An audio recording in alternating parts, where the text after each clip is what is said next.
तुम्हाला ही गोष्ट माहीतच नसणार, मी अगदी खात्रीने सांगू शकते. मुलांना घेऊन बाहेर गेलो, त्यांनी छान पिझ्झा, बर्गर वगैरे खाल्ला. पण आपल्या ह्याने काही पोट भरत नाही. संध्याकाळी प्रॉपर जेवण लागतं.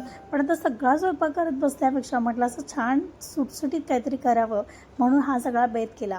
आणि मी तुम्हाला सांगत होते काय, ती हीच गोष्ट यखनी पुलाव जो काय म्हणतात, तो त्या यखनीशिवाय सुद्धा केला जाऊ शकतो. ही गोष्ट तुम्हाला माहीत नसणार आहे. हेच तुम्हाला सांगायचं होतं. बरं चला आता पटकन रेसिपी बघूया. हा बासमती राईस आहे, जो बाकीचे प्रिपरेशन होईस्तोवर मी धुवून ठेवला होता. आता आपल्याला काय करायचं आहे की छोटंसं हिरवं वाटण करायचं आहे. त्यामध्ये लसूण घालायचं आहे, एक 10-12 पाकळ्या. मिरच्या तुमच्या आवडीनुसार, म्हणजे तिखट जेवढं तुम्हाला लागतं त्यानुसार तिखटाचं प्रमाण तुम्ही कमी जास्त करा. आल्याचा एक तुकडा टाकायचा आहे. ह्याचं एक छान असं जाडं भरडं आपल्याला हिरवं वाटण तयार करायचं आहे.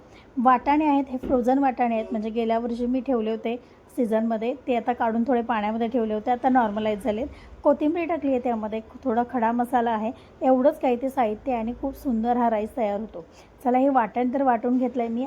आता खूप गडबड झाली आहे आणि आपल्याला पटकन हा जर एखादा राईस करायचा असेल तर या पद्धतीनं कुकरमध्ये करायचा.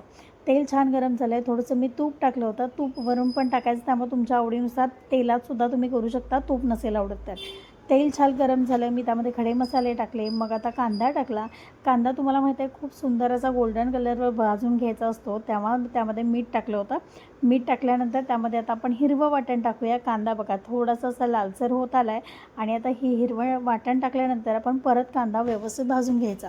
ह्याचा थोडासा कच्चेपणा कमी होतोवर, काही तामझाम नाही आहे. आणि आता एवढं सगळं झाल्यानंतर आपण हे वाटाणे, जे फ्रोझन वाटाणे मी ठेवले होते गेल्या वर्षी, ते काढले होते. छान पाण्यात ठेवल्यामुळं अगदी ताजेतवाने होतात आणि अजिबात त्याच्या टेस्टमध्ये काही फरक पडत नाही. ते मग पण तेलामध्ये थोडेसे आपण परतवून घेऊया. नंतर जो राईस मी धुवून ठेवला होता एक 5-10 मिनटं, तो पण ह्यामध्ये टाकला आहे. आता गरम पाणी टाकायचं आणि छान ह्याला 3 शिट्ट्या काढायच्या. वरून थोडी तुपाचा एक चमचाभर टाकायचा, म्हणजे भात किंवा राईस हा छान मोकळा मोकळा होतो. आणि तुम्ही बघू शकता काढल्यानंतर काय सुंदर हा राईस तयार होतो.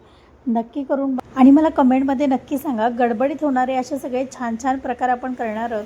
आणि ही रेसिपी कशी वाटली मला सांगा. त्याचबरोबर आपल्या चॅनलला सबस्क्राईब केले नसेल तर पटकन सबस्क्राईब करा.